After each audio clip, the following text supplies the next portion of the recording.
So, I know I've said this before, but one thing I really hope we get to see later on in the future of Dragon Ball, whenever that may be, is a little more on the backstory of Vegeta. I mean, what's the early life of a Royal Saiyan Prince like? Surely he was raised to be kind of a savage, but I feel like a lot of those encounters probably had quite an impact on who Vegeta was when we first met him, and even who he turned out to be today. We recently continued with a story that involved one person in particular from his past, his Saiyan brother Rigor. Rigor is a vengeful Saiyan that also survived the destruction of planet Vegeta, but up until recently, his past has been a mystery. This is Dragon Ball New Age, a story that takes place a few years after the end of GT.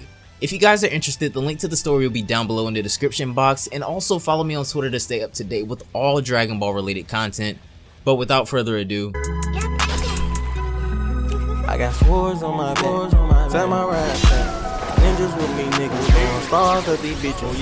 Eating ramen noodles in the hood with my niggas. as we go right into the next chapter after Rigor's transformation, we see the massive difference in appearance Rigor has taken on, as Vegeta says that whatever this form is, it looks like a Super Saiyan but feels so much stronger, and those glowing red eyes along with that red aura look absolutely vicious. As the fight begins, Rigor takes off, charging Vegeta at a speed he can barely keep up with at first. His power is absolutely crazy, as we see one punch completely shatter the ground. Once Vegeta gets his bearings back, the two Saiyans begin to clash, and for now, Vegeta is able to hold his own against the Saiyan with this strange power, but Rigor looks a lot more calm and collective than Vegeta. This goes on for quite some time as Vegeta begins to show signs of struggle, as he asks Rigor, "Just what are you?" And he answers with a resounding judgment as he tosses Vegeta.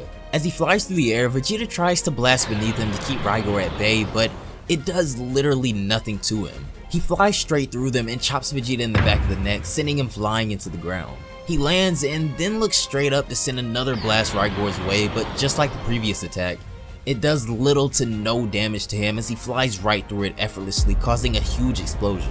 When the smoke clears, however, Rigor rips through it in front of Vegeta. He's able to dodge the punch just in time and fires right back at Rigor, landing his very first clean hit of the fight. Before Vegeta is able to gain any sort of confidence, however, Rigor easily just grabs his next punch and returns the favor.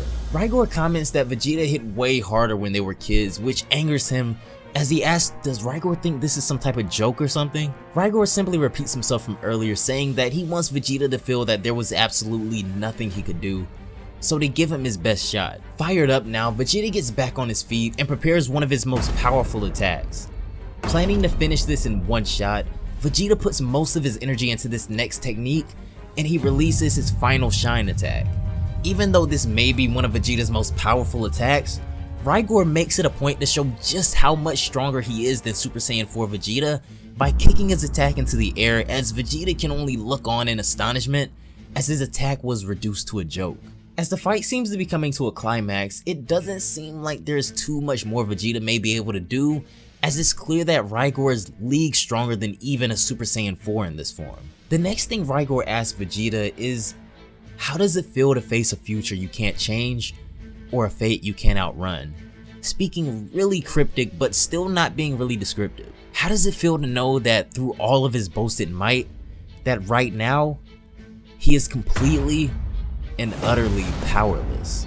Rigor then begins to explain that he has been endlessly tormented by what Vegeta has done, so much so that he can't even remember the last time he had a full night's sleep. Vegeta asks once more, just what is it? Rigor keeps bringing up this mystery sin of Vegeta, but he still doesn't even know why they're fighting. Rigor takes a second to regain composure, as it seems he's confused on just what emotion to feel right now, as he says that Vegeta really doesn't remember, does he? This is when the flashback commences, as Rigor looks down at his hand, and the next thing we see seems to be a young Rigor in a space pod, as Rigor says that it makes sense Vegeta wouldn't remember. I mean, how many lives has he taken without batting an eye? As young Rigor appears out of a space pod that's holding him captive, we can see that he is noticeably injured, and outside, we see him looking at somebody else that appears to be really beat up as well. Another Saiyan being closed in on by who? We don't know, as Rigor says, why would her death have been any different to Vegeta? He says that decades ago he made a promise to a life, but this life would be something that Vegeta eventually destroyed. And in the last panel, we see the woman causing so much hate and despair in Rigor, and that's where the chapter ends off. That's gonna do it for this one, guys. Thanks so much for watching all the way till the end if you made it this far. I gotta say, I'm definitely loving this new remastered version of Dragon Ball New Age. I mean, I love the first one obviously, but this reboot was done correctly, which always is a worry with this type of things because you want to do the original as much justice as possible. But anyways, down below in the comments, leave who you think has the best fan-made transformation design out of all the Saiyans, that being Goku, Vegeta, Broly, Gohan, or anybody else that you've seen with a fan-made form in Dragon Ball. Before we get out of here, don't forget to follow me on Twitter to stay up to date with all Dragon Ball related content, and follow me on Twitter as well to never miss a stream. But anyways, have a great day, and I will see you all in the next one. Bye guys.